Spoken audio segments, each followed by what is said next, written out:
mutluluk şulasın saçyar. Halklar içre parahatlık şıgarı. Ananışmak doğunluğu yol açyar. Halkara parahatçılık ve ananışmak yelay. Инженерно-техническая и транспортная коммуникация, международное сотрудничество в мир открывают путь, словно белых голубей заветная воля, Международный год мира и доверия. Its fame is great, impetus for progress. Benevolent relations with the nations began on the initiative of the leader of nation, the International Year of Peace and Trust. Our people are glad and happy, Epoch's revival. Friendly men express their thanks and approval. Our peaceful life is known by world, its renewal, the International Year of Peace and Trust. Возрождение обитель, родная, цветущая земля. Отважный сын по пути предков ведет. Нерушимый залог светлого, завтрашнего дня. Международный год мира и доверия.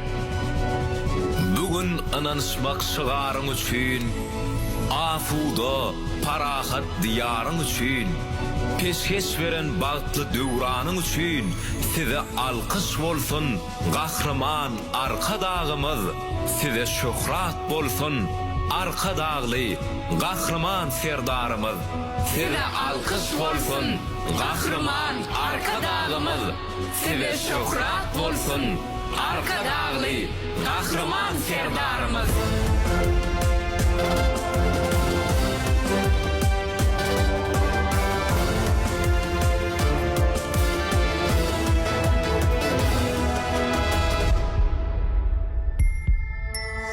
Dostluk doğunluğu dünya halkların, afuduluk parahatlı aydımı. Var sofra cimleyer ulus illeri, asudoluk parahatlı aydımı. Parahatlı ananaşmak vatanı.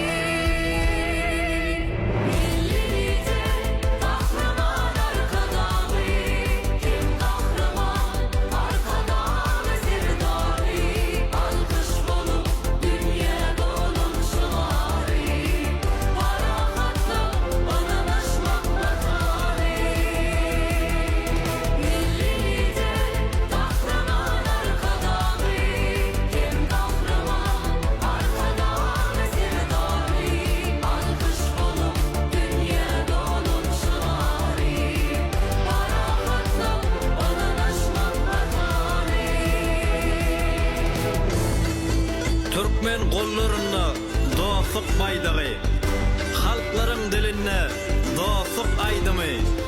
Dünya yalkım milli lider paykası, parahatlık, fenasınla can vatan, ananışmak, penasınla can vatan.